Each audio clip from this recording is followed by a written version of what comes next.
अफगानिस्तान से एक बड़ी खबर आ रही है। CNN न्यूज 18 की खबर है कि वहां तालिबान सरकार की तस्वीर साफ हो गई है। जो रिपोर्ट सामने आई है उसके मुताबिक मुल्ला मोहम्मद हसन अखुंद तालिबान की सरकार के मुखिया होंगे। खबर है कि हसन अखुंद को खुद अखंदजाद ने नियुक्त किया है और इसके अलावा मुल्ला गनी बिरादर को और मुल्ला अब्दुल सलाम को आखुंद का डिप्टी बनाया जाएगा। जबकि इससे पहले खबर यह थी कि मुल्ला गनी बिरादर ही तालिबान सरकार के मुखिया होंगे।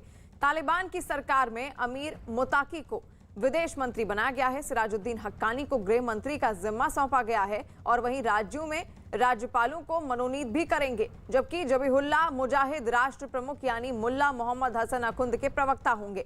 मतलब ये कि यही वो चेहरे होंगे जो अफगानिस्तान में तालिबान की सरकार चलाएंगे। दरअसल अफगानिस्तान में पिछले एक हफ्ते से तालिबानी सरकार के गठन की बात हो रही है। खबर यह भी आई थी कि सरकार गठन पर हक्कानी गुट और गनी बरादर गुट के बीच अनबन थी। दोनों गुटों के बीच गोलीबारी होने की खबर थी, जिसमें यह कहा गया कि गनी बरादर घायल हो गए थे। यही नहीं, एक रोज पहले ही तालिबान की तरफ से चीन, पाकिस्तान और ईरान समेत कई देशों को तालिबान सरकार के गठन का न्योता भी भेजा गया है।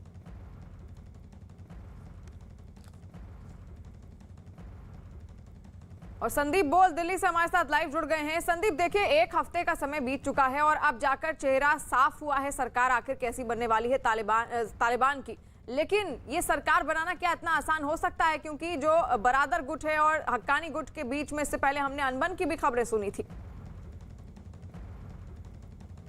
बिल्कुल, देखिए, बहुत मुश्किल है इस तरीके से एक ही सोच के अलग अलग लोगों को इकट्ठा करके रखना जिनके हाथों में बंदूकों की ताकत हो। और ऐसे में अभी इन्होंने सरकार का चेहरा तो दिखा दिया है, लेकिन ये बात तय है कि इनकी सरकार में बहुत कुछ बेहतर नहीं होने वाला है। सबसे पहली बात बताऊं कि इन्होंने देश का ही नाम बदल दिया, इस्लामिक एमिरेट्स ऑफ अफगानिस्तान रखा है। एमिरेट्स का मतलब ही होता है कि किसी सुल्तान की सल्तनत, यानी कि अब वहाँ लोकतंत्र नहीं है। जो सुल्तान बना है वहाँ पे जो सल्तनत चलाएगा वो सिर्फ उसी की चलेगी और किसी की नहीं चलने वाली है। तो ये तो साफ हो गया है कि वहाँ पे सिर्फ और सिर्फ मोनोपोली होगी और वहाँ जो कि चेहरा है वही जो है पूरे अफगानिस्तान पे राज करेगा। वो जिस तरीके के नियम कानून बनाएगा वैसे ही जो है नियम कानून ज़मीन पर उतारे जाएंगे और लोकतंत्र जो है वो अब नहीं है वहाँ पे। तो ऐसे में जब भी इस तरीके की स्थितियाँ होती, हर किसी को पता है कि कौन कितना ताकतवर है, कौन कितना फ़ायदेमंद है, नुकसानमंद है। उसी हिसाब से जो है सरकार का गठन जो है किया जाता है। लेकिन अभी जिस तरीके से सरकार का गठन वहाँ पे हो रहा है और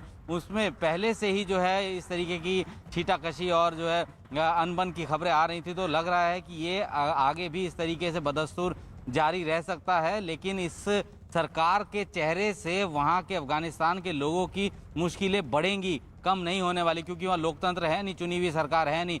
बंदूक के दम पर जो है वो वहाँ पे आके बैठे हैं, तो अपनी मनमर्जी वो वहाँ चलाएंगे और इस तरीके इसका जो है नुकसान उनको अपनी सरकार में भी आने वाले दिनों में हो सकता है भुगतना पड़े। बिल्कुल संदीप, और नुकसान ऐसे भी उठाना पड़ सकता है क्योंकि जितने भी जिनको ये अपने यार समझते हैं तालिबान, वो सब खुद का फायदा इसमें देख रहे हैं। उनकी सत्ता में भी वो खुद का फायदा देख रहे हैं और आपस में उन्हीं को लड़ा रहे हैं। और वहां दूसरी ओर अगर आपको सत्ता चलानी है तो जनता का भरोसा जीतना पड़ेगा। लेकिन ऐसे में जहां जिस तरह के हालात पैदा कर दिए हैं तालिबान ने अफगानिस्तान में, उनके लिए सत्ता चलाना भविष्य में बहुत बेहद मुश्किल होने वाला है।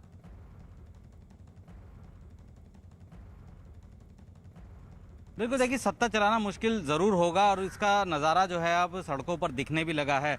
अफगानिस्तान में इस तरीके के नज़ारे नहीं नज़र आते थे कि तालिबान के जो पिछला रजीम था उसमें उनके अगेंस्ट जो है लोग सड़कों पर आकर प्रोटेस्ट कर रहे हो, अपनी मांगों को लेकर जो है लड़ रहे हो, वो सब नहीं नज़र आता था। लेकिन अब इस रजीम में वो सब दिखाई दे रहा है और यही सबसे बड़ी दिक्कत हो सकती है। तालिबान कितने 70,000 तालिबान हैं और तालिबान कितने लोगों को जो है अपनी मर्जी के चलते, अपने नियम कानून को मनवाने के चलते जो है मौत के घाट उतारेंगे। क्योंकि इंटरनेशनल कम्युनिटी देख रही है सब चीज़ें, हालांकि अभी फिलहाल चुप है, सब वेट एंड वॉच की स्थिति में है कि आखिर किस तरीके से जो है इसका आने वाला भविष्य होने वाला है।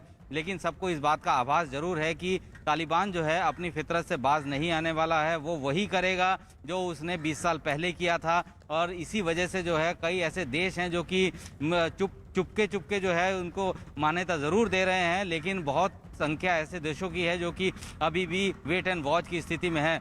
लेकिन जिस तरीके से अफगानिस्तान में तालिबान का पिछला रिजीम रहा है अमूमन उतना ही भयानक रिजीम हो सकता है इस बार भी रहे, क्योंकि अब पहले जो है रेजिस्टेंस नहीं मिल रहा था, पहले जो है लोग उनकी खिलाफत नहीं करते थे, लेकिन अब सड़कों पर लेकिन इस बीच मुश्किलें बहुत ज्यादा और चुनौतियां बहुत ज्यादा होंगी तालिबान की सरकार के सामने। और इस बीच एक और वीडियो भी सामने आया जिसमें पंजशीर के एक जिले में तालिबान के लड़ाके नजर आ रहे हैं और इस वीडियो में तालिबानी लड़ाके बड़ी संख्या में गाड़ियों में भर भर कर जाते हुए दिख रहे हैं। तालिबान की ओर से बार बार दावा किया जा रहा है कि पंजशीर के सभी 8 जिलों पर उनका कब्जा हो गया है। हालांकि एनआरएफ की तरफ से यह दावा किया जा रहा है कि पंजशीर में लड़ाई अभी जारी है, तालिबानी लड़ाके सिर्फ सड़कों तक हैं।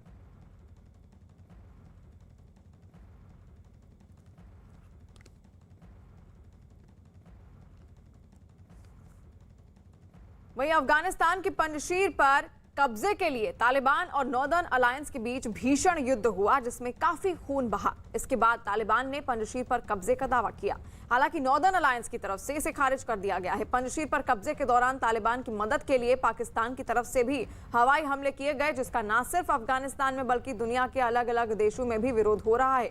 इसी से जुड़ी 5 तस्वीरें आपके सामने हैं। पहली तस्वीर काबुल की है। वहां पंजशीर पर पाकिस्तान के हमले के विरोध में युवाओं ने सड़कों पर उतरकर विरोध जताया। दूसरी तस्वीर अफगानिस्तान के बल्ख प्रांत की है, जहां सड़कों पर महिलाओं ने तालिबान के विरोध में प्रदर्शन किया है। तीसरी तस्वीर अमेरिका के वॉशिंगटन डीसी की है, जहां अफगान मूल के लोगों ने तालिबान के विरोध में प्रदर्शन किया है।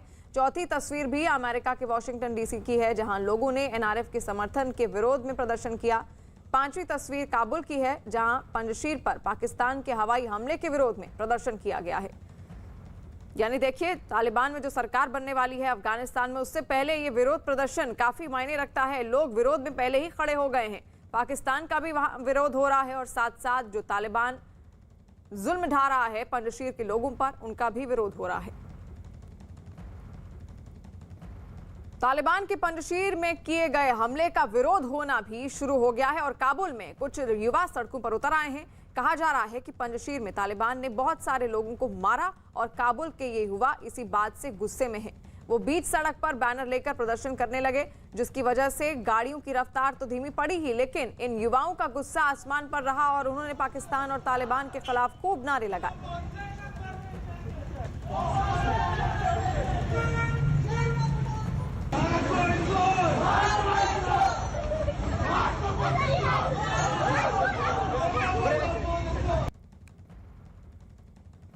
वहीं पंजशीर में अफगानिस्तान का एक ऐसा हिस्सा है जहां पर इससे पहले ना तो कभी अमेरिकी फौज का कब्जा हुआ है और ना ही सोवियत संघ की सेना पंजशीर में अपना पांव जमा पाई है। आखिर ऐसा क्या है पंजशीर में, ये समझना बेहद अहम है।